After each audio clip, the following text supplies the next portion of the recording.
Good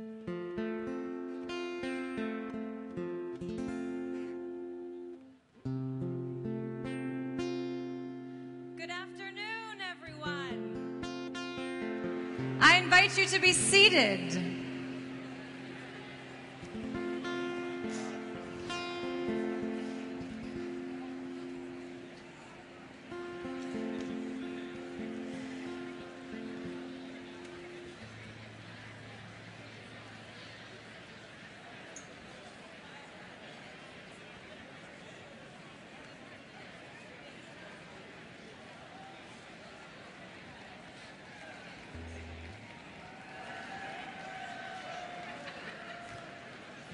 Good afternoon.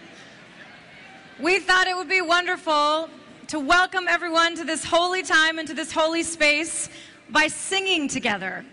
What better way to celebrate the national church and to come together than through song? We'd like to teach you 2 songs this afternoon. The first is very fitting for Synod in particular, and it's about building the church together. I'm going to ask you the question in the song, "Oh, who will build the church now?" And you're going to respond, "We'll build it together." Let's try it. Oh, who will build the church now? We'll build it together. Amen. Oh, who will build the church now? Now, this song comes from Kenya, and I imagine that this song rose up out of the actual building of a church. You'll hear that rhythm in the song. So why not sing it in the language of our brothers and sisters of Kenya, in Swahili? So the translation of, "Oh, who will build the church now, we'll build it together," is, I say, "Kanisa litajengwa," and you say, "Nanini nanani." Let's try it. Kanisa litajengwa. Kanisa litajengwa. Now let's hear what it sounds like. Kanisa litajengwa na nini na nani. Kanisa litajengwa na nini na nani. Kanisa litajengwa. One more time. Kanisa litajengwa. Fantastic. You've got that part. Now the next part is a celebration sound. Yo, yo, yo, yo. And for this one, you can't really sit or stand still because it's a celebration. It goes like this. Yo, yo, yo, yo. Yo, yo, yo, yo. Yo, yo, yo, yo. Yo, yo, yo, yo. Yo. Let's try that. Yo, yo, yo, yo. Yo, yo, yo, yo. Yo, yo, yo, yo. Yo, yo, yo, yo. Yo. I think we're ready. Let's all stand up.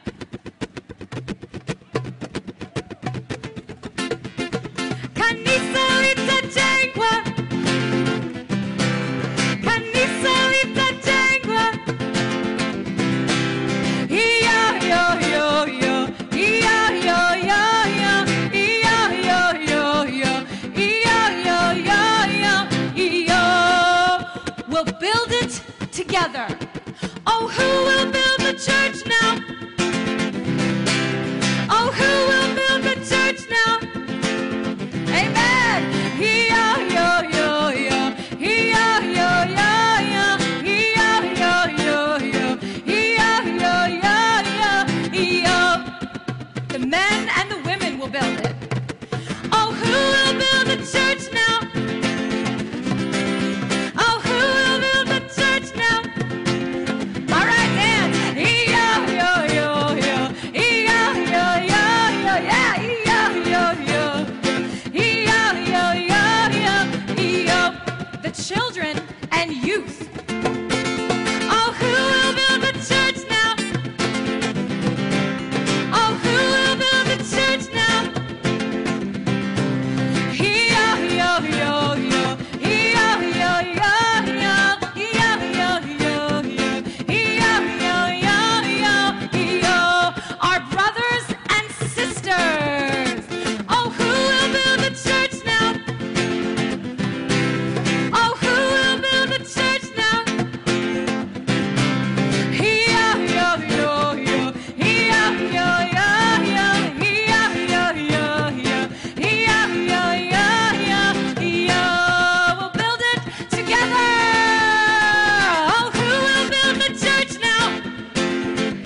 nation to celebrate together, to worship, to sing, to pray, to be together at this holy, holy time. And throughout this time together, I would love for you to hold on, to remember that each of us here brings diverse gifts. Each of us here brings something very profound to contribute to this time together. And this song talks about the light, the hope, the peace, the grace, the love of God that each of us hold in our hearts. It's from Cameroon, and it's often sung at baptisms. It sounds like this.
My prayer is that you will hold that knowledge in your heart as we travel throughout this amazing next few days. Amen.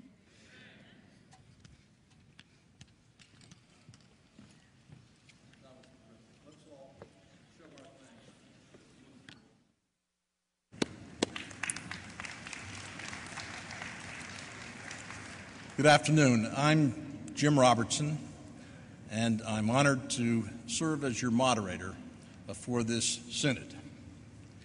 And as such, it's now my pleasure to call to order this 28th General Synod of the United Church of Christ.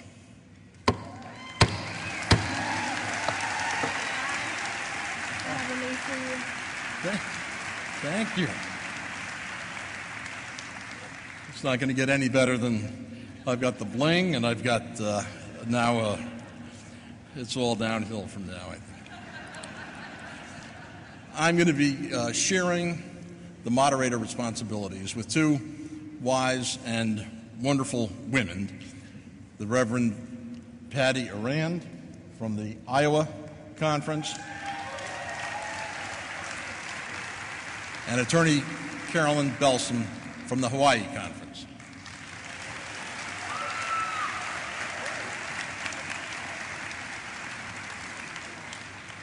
And I have had a great time over the past 2 years working with Patty and Caroline on a number of the details for this synod, and I can tell you that they bring a wealth of gifts, talent, and insight into this process. And I want to assure you that the three of us working together will do everything that we can to be as helpful and as fair as possible as we proceed through the next few days. Thank you, Caroline and Patty. And now I want to introduce you to some of the people who will make sure that this is a great and productive experience for us all. Our parliamentarians are on hand, and it's their duty to make sure that we conduct our business in an orderly and efficient way. Bob Freeberg will be here up on the stage as the moderator's parliamentarian. Bob's from the South Dakota Conference. He's an attorney, and he has served as assistant moderator and in many other capacities in past synods. The Reverend Mal Bertrand is the delegate's parliamentarian. And Mal, would you stand up so that people can see where you are? Over there behind number 6. Mal is at the table designated for the delegate's parliamentarian, and that is where you will find him during the business sessions. Mal's from the Massachusetts Conference, and he served 4 local churches in the United Church of Christ. He served as the delegate's parliamentarian for several of our last synods. Now, with Mal is Denise Page Hood. Denise will be working with Mal throughout this synod in preparation for assuming that role in the 2013 General Synod. Denise is a federal judge in Detroit, Michigan, and you may remember her from the previous General Synod where she was the assistant moderator and has served as a stage parliamentarian. So at this point, Bob and Mal, would you please describe to the delegates what your role will be during the synod?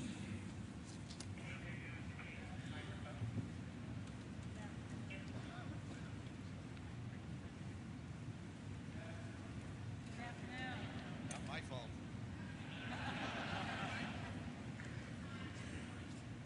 One. Pick it up. Gee, that's power.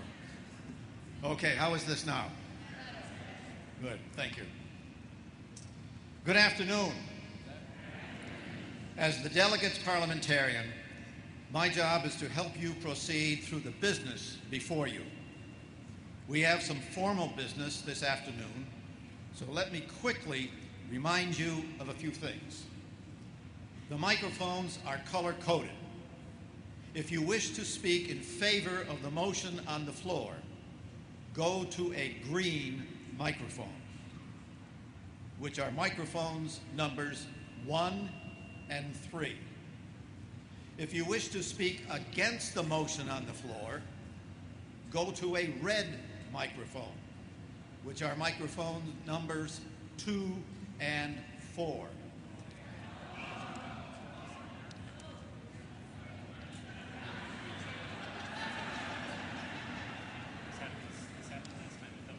I still don't know what I did wrong. Oh, the colors. If you wish to speak in favor of the motion on the floor, go to the green microphone, which are microphones 1 and 3. As I said, numbers 2 and 3.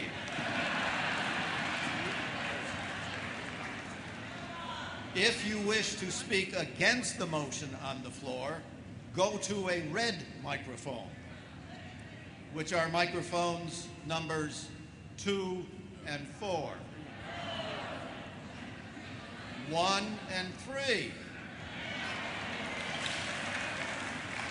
If you want to propose an amendment to make other procedural matters, go to the white microphone, which is microphone number...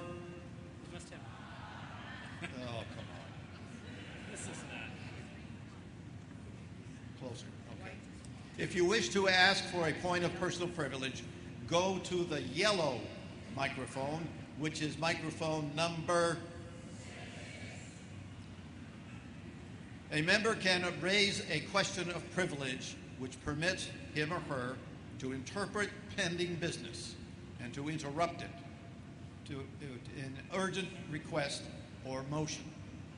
If the matter is not simple enough to be taken care of informally, the chair then makes a ruling as to whether it is admitted as a question of privilege and whether it requires consideration before the pending business is resumed.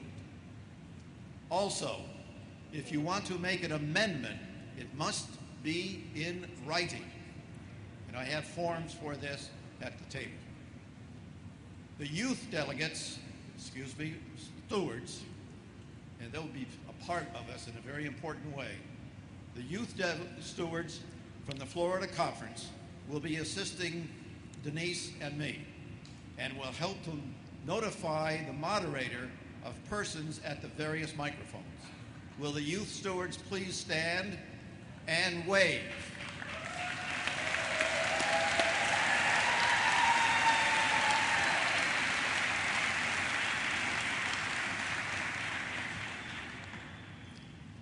We won't be doing too much business today, so before Monday, I urge you to read the section of the General Synod Handbook, starting on page 21. If you read them online, beginning with the section Setting Things in Motion and Keeping Them Moving. This will help you prepare for our first full business session on Monday. Please know that at any time you may have a question. I am here to help and get things straight. I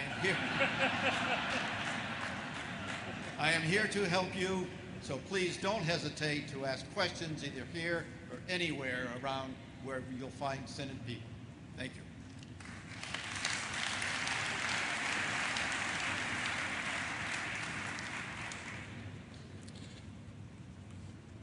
The role of the moderator's parliamentarian is to be of assistance primarily to the moderators as they help you do your work. I am in communication with the delegates parliamentarian, and we will work together to address any parliamentary concerns that you may have. I encourage you to identify yourself when you speak and to seek help from the four parliamentarians as you develop your actions or motions. I want to take just a few minutes to explain how we will move through a number of procedural items. When there seems to be no opposition to routine business or in questions of little importance, we can save time by the procedure of unanimous consent, or as it is sometimes called, general consent. This allows us to adopt a motion without the steps of stating the question and putting the motion to formal vote. To do this, the moderator will say, if there is no objection, the motion is adopted, or without objection, the motion is adopted, or the action is taken. If someone says, I object, then the moderator states the question to be decided, and will debate, and the usual procedures will follow, and the vote will be taken. We may not do this as frequently as we could in this first plenary, as we want to give all of you the opportunity to see how electronic voting works. But we will use a process some this afternoon as we begin a number of fairly routine and procedural actions.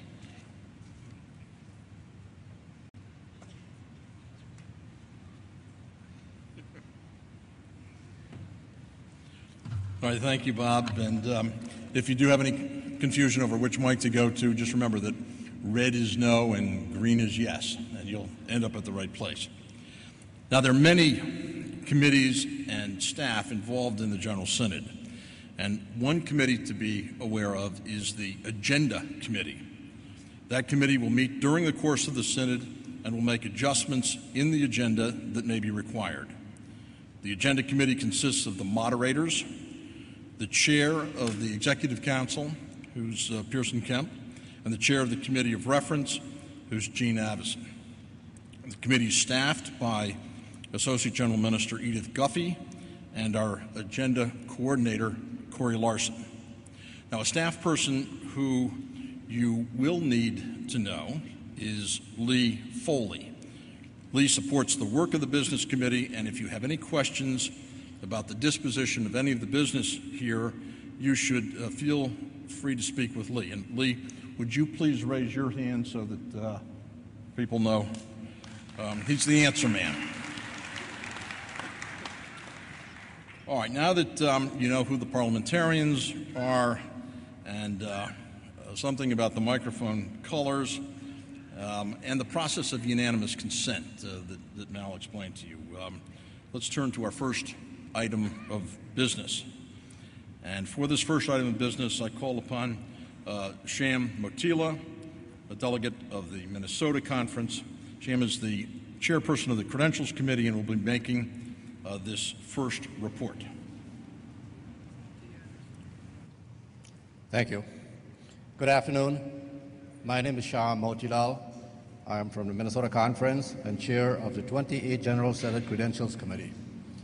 This morning, our committee met, and this was the second meeting. And I'm not going to bore you with a bunch of statistics today, in as much as we had to crunch a bunch of numbers. But we had to review the demographic information regarding the composition of the 38 General Synod delegates. As a whole, if I may say this, the delegation was basically compliant. I'll say that much. I'm trying to be politically correct. But according to the bylaws, we are basically in compliance. I'm extremely proud to report that with the age group 30 and under, we are a full 20%. And I think each conference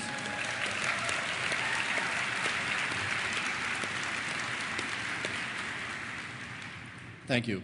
Each conference that have worked so hard to meet this goal should be congratulated, because I know how difficult it is to get young people to serve in church functions.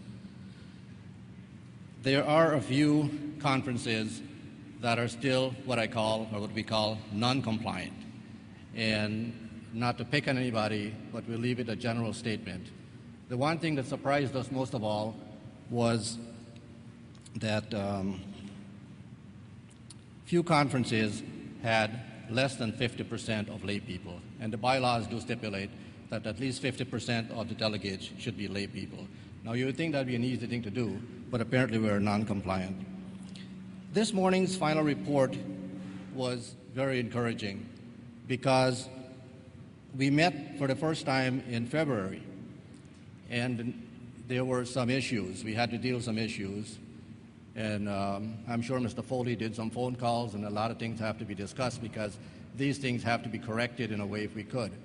As a result of that meeting, I think we're going to have pre-Synod late winter meetings just to make sure, because sometimes there are some people are not aware of the situation. And so that will probably become a permanent thing. We will have these in February or March or late winter. I want to say that it should not come down to the numbers. I hope we have grown beyond such a thing. But we have bylaws and we have rules in the church that we have to follow. And most importantly, we want to make sure that we have adequate representation. And so, Mr. Moderator, on behalf of the Credentials Committee, I move that the 28th General Synod adopt the report of the Credentials Committee. All right, thank you, Sham. And absent any objection, the report of the Credentials Committee is received and adopted. Thank you, Sham.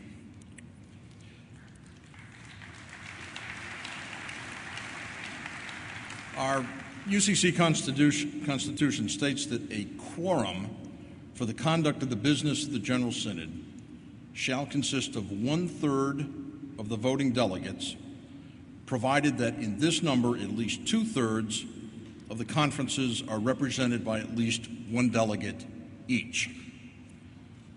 Bearing that in mind, I now declare that a quorum is present and the 28th General Synod of the United Church of Christ is now officially in session.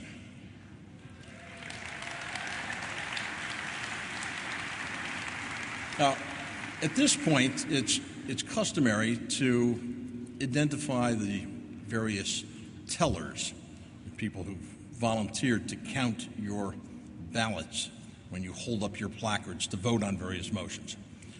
But hopefully you have now all received this keypad, which is going to bring us into the new world of electronic voting. In fact, I think I saw some of you clicking it trying to change the channel of that picture before me. And before I explain any more about how this works, let me answer a question that you might have. Apparently the technology is available to track the particular machine to see how people voted. But this being the UCC, we had no interest in knowing how you individually voted, so we have not asked for that technical application, and we've distributed these at random so that you won't, or you shouldn't have any concerns about that. So let me explain how this is going to work. If you, when a motion comes before you for you to vote on it, I will say, or the moderator will say, that the voting begins now. And when that's said, you'll have 15 seconds to enter your vote. And please wait until the moderator says that the voting is about to begin. If it's a yes or no vote, you'll be asked to press number 1 in the top row if it's a yes vote, or 2 if it's a no vote. And a timer will show up on the screen to let you know the duration of the polling that is left. And there may be a delay of 2 or 3 seconds while the card confirms your vote. Now here's the good news for those of you who are somewhat concerned about this. If you push the wrong button, you can change your mind as long as the 15 seconds is still running. It's going to record only the last vote that you have pressed. One very important thing: don't bring these home with you when you leave. It's really important. Bring them back to your conference minister, and don't leave them on the chairs when you leave. Now, once you vote, the device will indicate that the vote has been successfully received. You'll see a green light on the LCD screen before you. Give it a second or two to let it change from orange to green.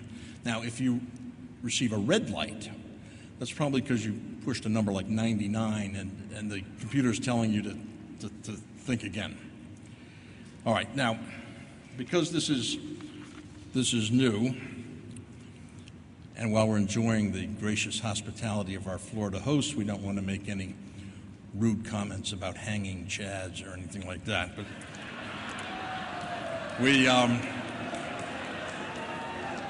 what I think we'll do is we'll take a couple of practice runs at this before we get into it too far.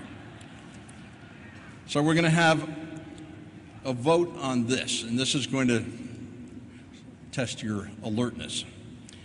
If you were a delegate in Grand Rapids, press 1. If you were not a delegate in Grand Rapids, press 2. And if you don't remember whether you were a delegate in Grand Rapids, press 3.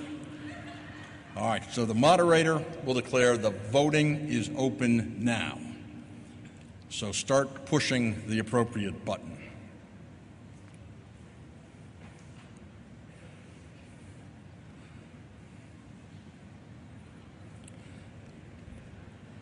And you'll see that you now have 10 seconds left to change your vote if you need to.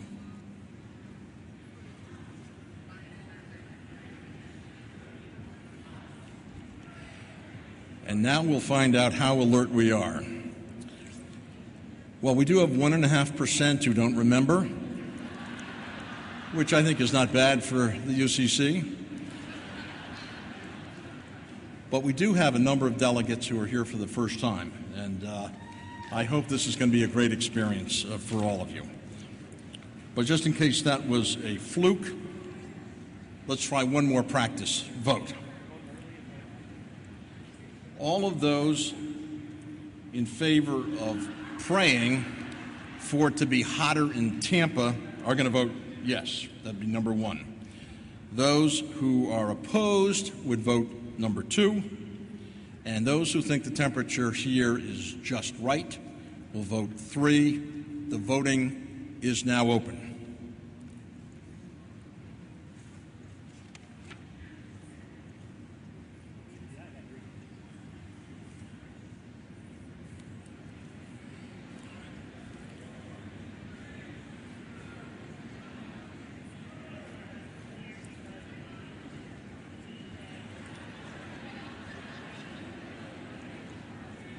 All right. That's not bad for us. I think we're in the air conditioning here. That makes some sense. I think we're on our way into the new electronic voting world.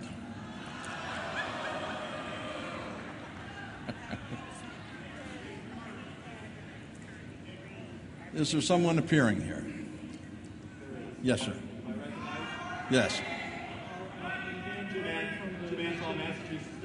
And conference minister.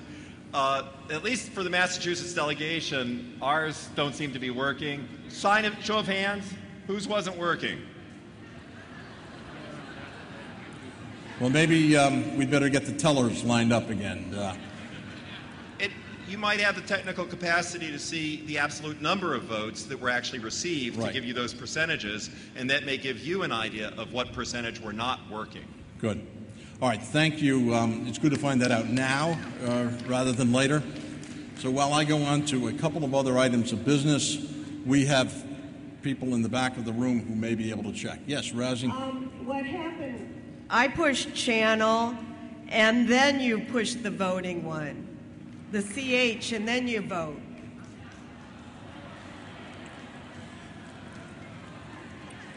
Well, what we're going to do is we're going to move on to a couple of other items. Do another test? They asked if you could do another test. Yeah, I'm going to come back to that after the people who really understand these machines check this out and tell me what to do. So we'll come back to that in a second and have another test. All right. Bylaw 229 indicates that the Executive Council acts as the General Synod ad interim, and that the Executive Council, quote, shall serve as the business committee and the committee of reference of the General Synod during its sessions, and as such shall prepare the agenda and the schedule of all meetings of the General Synod and recommend changes during the session, close quote. Now, before I call on Pearson Kemp, who is the chairman of the Executive Council, for the adoption of the agenda, I do want to remind us that we are trying to complete a lot of business within a very specified period of time. And sometimes as people are expressing their views, their passion gets over them and they don't necessarily speak as concisely or as briefly as they would like.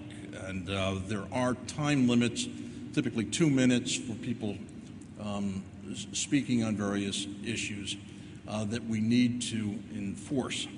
So there will be a time clock that will show you how much time you have left to speak. The moderators will try to remember to warn you when you're at 30 seconds. But then when you get to the end of the line, the staff has a switch and the microphones go off. And I know that sounds a bit draconian, but we really have to do that if we're going to complete all of our business. So I'll now call on Pearson Kemp, the chairperson of the Executive Council, who will lead us in the adoption of the agenda. Pearson. Thank you, Mr. Moderator. Good afternoon, Synod 28. I know you can do better than that. Good afternoon, Synod 28. That's what I'm talking about. All right. You will find the Synod agenda beginning on page 13 of the program book. Now, we have a full schedule. The feedback we received following the last General Synod showed overwhelmingly how much delegates and visitors appreciated the Saturday experience. So we have once again set aside time during this gathering to explore and be resourced in 8 particular areas of focus.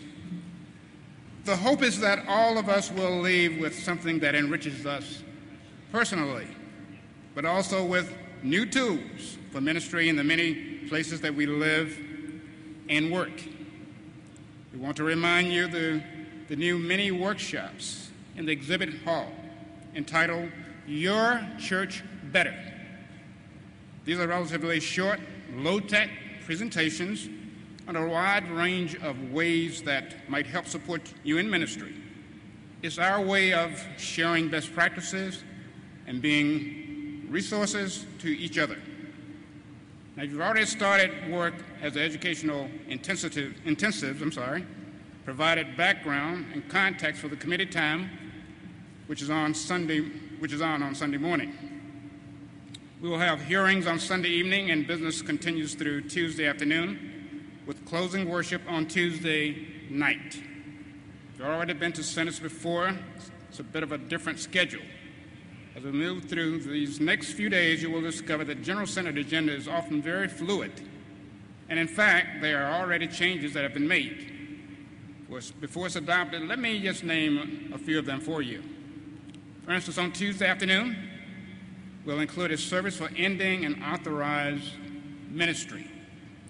As always, our challenge will be to complete the business that is before us in the limited amount of time that we have together. While there are exceptions, the Agenda Committee has designated approximately 20 minutes for the report of most committees. As a body, you may vote to extend debate on any given issue. However, there are times when we will need to call the order of the day. Also, please remember that any business that we are unable to address during our time together will be referred to the Executive Council for action. The Business Committee will do its best to see that all items are dealt with, including the resolutions before us, and especially to give this General Synod the opportunity to consider resolution on topics we've not dealt with before. On behalf of the Business Committee, I move that the 28th General Synod of the United Church of Christ adopt the agenda as printed and authorize the Business Committee to make any necessary adjustments. All right, thank you, Pearson. Now, this is one of these motions that would typically end up on the consent agenda, but I think we'll give our electronic voting another chance.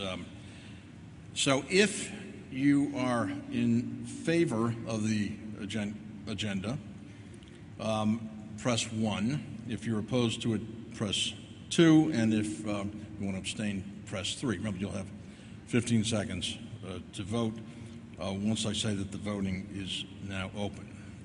So take your widgets, and the voting is now open.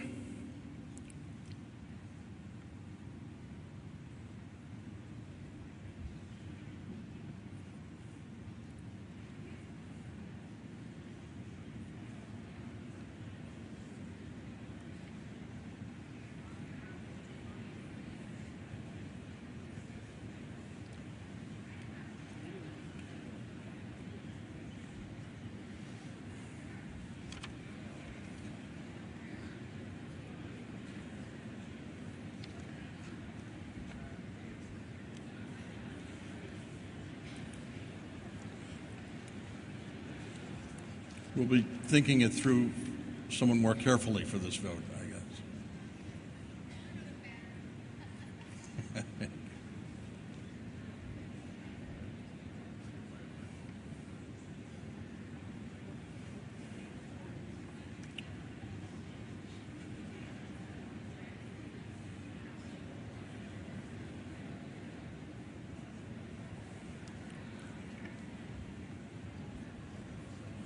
Well, according to the tally, the agenda as stated has been adopted, and we'll confer at a break with our technical people to make sure that all of the votes are in fact recorded.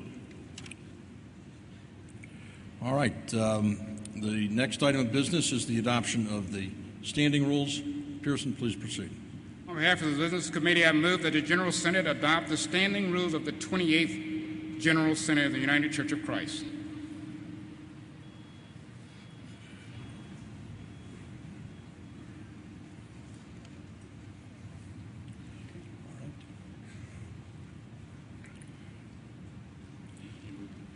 We're going to now, using our keypads again, vote on the motion presented by Pearson on the standing rules. All those in favor, please press 1. Those opposed, press 2. And if you abstain, please press 3. And start voting now.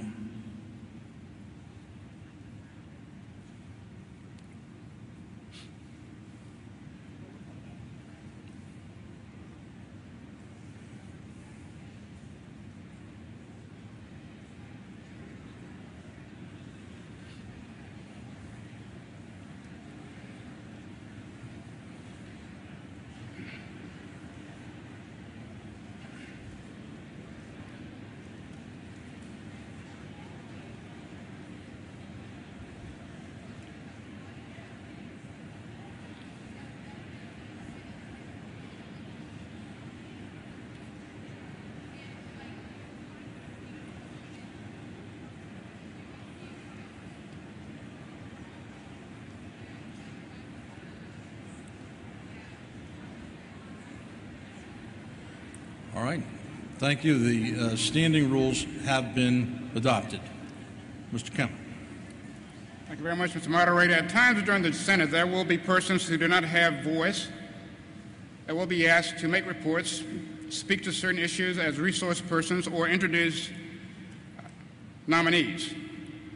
We're able to identify a number of these persons now, and rather than ask the Synod each time to grant voice, the parliamentarians have suggested that where possible, these persons be identified up front and ask that voice be granted as a group to expedite the business of the Senate. The names of those persons are included in the Executive Council report that was on your chairs. The Executive Council moves that the 28th General Synod grants voice without vote to those persons who have been approved by the Business Committee as designated resource persons for the presentation of reports, resolutions of other concerns that are on the agenda of the General Synod. The privilege is extended only for the time the particular item of business is under consideration and may be extended at the request of the moderator or appropriate committee chair. All right. And if there is no objection, the motion is adopted. Voice without vote is accorded. All right, the next item of business is the designation of groups granted voice without vote. Pearson. According to Standing Rule 10 of the 28th General Synod, the Executive Council recommends to the General Synod the groups whose representatives shall be granted voice without vote while the General Synod is in session. On behalf of the Business Committee, I move that the 28th General Synod grant voice without vote to the designated groups and to their stated representatives. And absent any objection, that motion is adopted as well. All right. Ahead is the first of a number of opportunities for the Executive Committee, which functions as the General Synod ad interim, to report on the work it has done on our behalf during the past 2 years since the 27th General Synod adjourned. The written report of the actions taken by the Executive Council was posted online so that you've had the opportunity to read and review that work. And I'll now invite Pearson to share his reflections on the past biennium and bring before the Synod 2 more pieces of business. Thank you again, Mr. Moderator. It has been my great honor to serve as chair of the Executive Council during the past biennium. It has been an incredibly rewarding personal experience, which has often been shaped and guided by the Holy Spirit. either intentionally or by factors over which we have little control. The past 2 years have seen enormous change in the life and shape of our church, and the next few years to come pretend even greater change. Economic factors have forced change.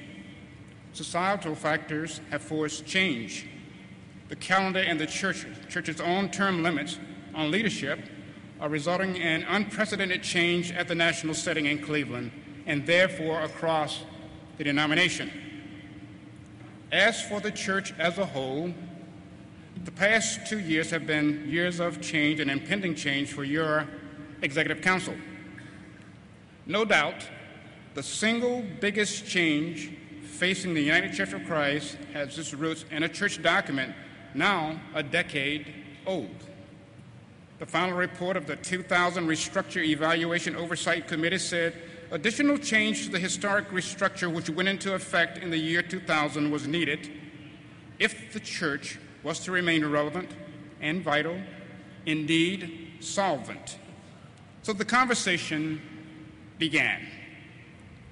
Over the next years, 2 successive governance study groups met and proposed various governance models only to find support among members of the covenanted ministries and Executive Council insufficient to bring proposed changes to the Constitution and bylaws. The conversation never got far enough in Cleveland for a plan to be brought here to you, the delegates to the General Synod. Then 2 years ago, this very body, or body similar to this, seating in Grand Rapids, Michigan, took control of the issue and directed its Executive Council to return here to Tampa with a plan for unified governance and present it to you. That's all the delegates in Grand Rapids said. They simply said, enough precious time and effort has already been spent. Return here with a plan and let us, the Senate delegates representing those in the pews, vote the issue. Bring us a plan. That one directive from the 27th General Synod has been the consuming issue before the Executive Council for the past 24 months. And it is my profound honor to report to you that we have designed a new governance structure, a fair and equitable structure, diverse and inclusive of all, yet nimble and able to deal with the ever-changing needs of the church and the society and world in which it must exist. We've done our homework. This is a plan forged by a diverse cross-section of all settings of our beloved church. 30 people representing all settings of their church, including all 9 of the historically underrepresented groups, sat on the team we put together. The team was led by the Reverend Dr. Bernard R. Wilson, senior pastor of Northfield United Church of Christ in Weston, Connecticut. Bernard and his team started fresh. While grateful for the work of the 2 previous governance teams, Bernard and his folks went in a new direction and fashioned a model that met with overwhelming approval when it was unveiled in the fall of last year. The directors, the Executive Council, and all 4 of the Covenanted Ministries boards of directors weighed in, and then they endorsed the plan, including the boards of directors of the Office of General Ministries, which will vote to dissolve itself as part of the actions needed to enable this proposal. Then Bernard and his team took the plan on the road. They had a traveling road show and a discernment process to the seminaries and to the conferences, and the conferences took it to the associations took it to the local churches. It was all over, we heard wide and very nearly unanimous affirmation for this governance model. Now, this Sunday evening, there will be a hearing, and you will have the opportunity to learn all about this proposed structure, and then later in this meeting, you will be asked to vote the amendments to the Constitution and bylaws, which will enable its enactment. It is my personal and fervent hope and prayer that the Synod will vote those changes and fulfill the intent of those delegates who spoke with such resolve 2 years ago, allowing the United Church of Christ to continue its prophetic mission into this still new century, unencumbered and untethered from an archaic governance structure which no longer serves our beloved church. Now, early on, I spoke of the change in the makeup of the Collegium of Officers at the very top of our organization. Executive Ministers Callie Rogers-Whitty of Wider Church Ministries and Steve Sterner of Local Church Ministries are concluding terms and have chosen not to seek re-election. Edith Guffey, the Associate General Minister and the Administrator of all the most recent synods, is prohibited from seeking another term because of term limits. For 20 years, my Executive Council colleague and friend, Edith, has served at the national setting. Callie, Steve, and Edith are treasured for their wise and faithful leadership of our church. Thank you. Thank you.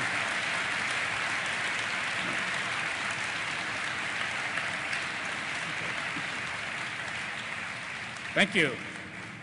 They will truly be missed. Each of them is a human asset that cannot easily be replaced, but replaced they must be. With the announced departure of these three outstanding leaders, the Local Church Ministries, Wider Church Ministries, and Executive Council formed three separate search committees to nominate successors. As chair of the Executive Council, I was privileged to appoint the search committee, which nominated Mr. W. Mark Clark for call by election as the Associate General Minister. Like the governance team, the search committee was comprised of a diverse group of people from all backgrounds and from all settings of the church. My conference minister, Reverend John Deckenbach of the Central Atlantic Conference, who also sits on the Executive Council, chaired the search committee. The effort to find Mr. Clark was another of the successful major accomplishments of your Executive Council over the past 2 years. Local church ministries and wider church ministries are equally blessed by the selections of the Reverend J. Bennett Guest and the Reverend Jim Mose, respectively, to help lead them, indeed, the whole church into the future. The realities of the day have resulted in change to the way that the church pays its bill and the way that the church does its business. Recent economic times have forced us, like many of you at home, to tap into the nest egg. This can't go on, not at home and not here. So working through its development committee and the development officers of the Covenant and Ministries, the Executive Council has endorsed a unified, ambitious, and more aggressive development effort. Parts of the plan are already in place and netting results. In fact, there's a delightful event on tomorrow night, right across the street at Marriott, a social hour with soft music, fine dinner, and just one short speech. That's a pretty good church meeting, I believe.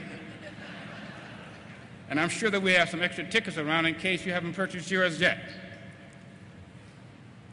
Tomorrow's event is modeled after the first one held about a year ago as a part of the celebration of Joffrey Black's installation. Fundraising dinners are not going to remedy the financial ills of this church, but as part of this breakout thinking, moving away from funding sources so susceptible and vulnerable to outside pressures to a more secular and corporate overall development effort which will serve the church well. Your Executive Council listened to its General Synod Program and Planning Committee. At this meeting, you will see change in the way Synod considers proposed resolutions. I hope each of you attended the educational intensives connected to the resolution you have been assigned. These educational intensives are new this year and change the resolution process to give delegates a good working knowledge of the issue causing the submission of the various resolutions. We hope these educational intensives result in delegates returning home with something more than just a sense that they merely sat through 3 hours wordsmithing sessions, as the old committee process has sometimes been described. The Program and Planning Committees and the Executive Council hope the Synod offers each and every delegate something substantial, something tangible, to take home for the benefit of their local church.